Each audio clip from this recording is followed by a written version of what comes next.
Assalamualaikum warahmatullahi wabarakatuh. Kami dari kelompok 8 yang beranggotakan saya Eva Arianti, NIM K1A017004, dan teman saya Fitria Rizky Aryani, K1A017008.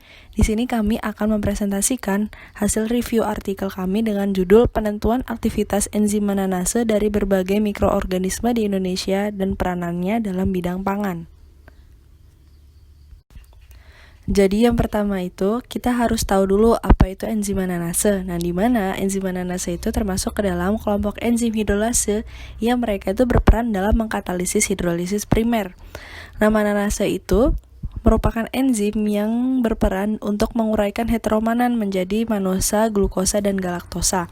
Heteromanan itu tuh kayak berbagai macam manan. Nah, di mana manan itu punya klasifikasi tersendiri menjadi beberapa tipe. Yang pertama ada galaktomanan, ada galaktoglukomanan, ada glukomanan, dan ada linear manan. Nah, di mana nantinya macam-macam dari manan itu akan diubah menjadi manosa, glukosa, dan galaktosa. Nah, enzim mananase ini dihasilkan dari berbagai macam sumber, diantaranya itu tumbuhan, hewan, serta mikroorganisme seperti bakteri, kapang, dan hamir. Selanjutnya yaitu aktivitas enzim mananase dari berbagai mikroorganisme di Indonesia yang menunjukkan nilai aktivitas dan aktivitas spesifik yang bervariasi.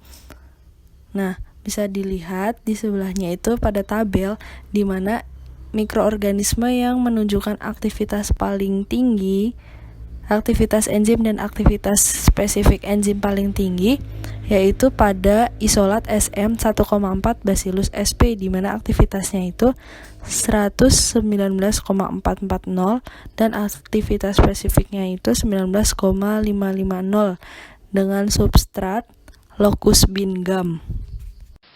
Selanjutnya ada hal-hal yang dapat menghasilkan enzim mananase dalam jumlah banyak.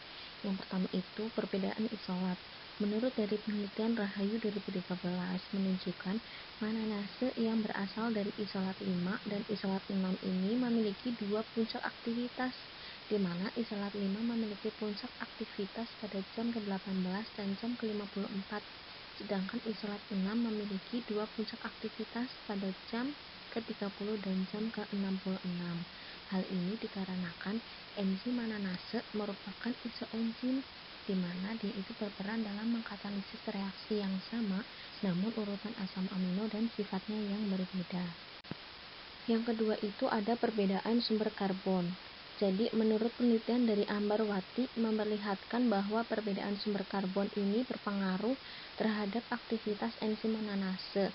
Contoh penggunaannya itu pada substrat locus Bingham menunjukkan aktivitas mananase yang lebih tinggi dan waktu yang lebih singkat, yaitu 0,0107 unit per mili dalam waktu 2 hari dibandingkan dengan pungkil kelapa dengan aktivitas mananasenya itu sebesar 0,0031 unit per mili dan waktunya itu 4 hari.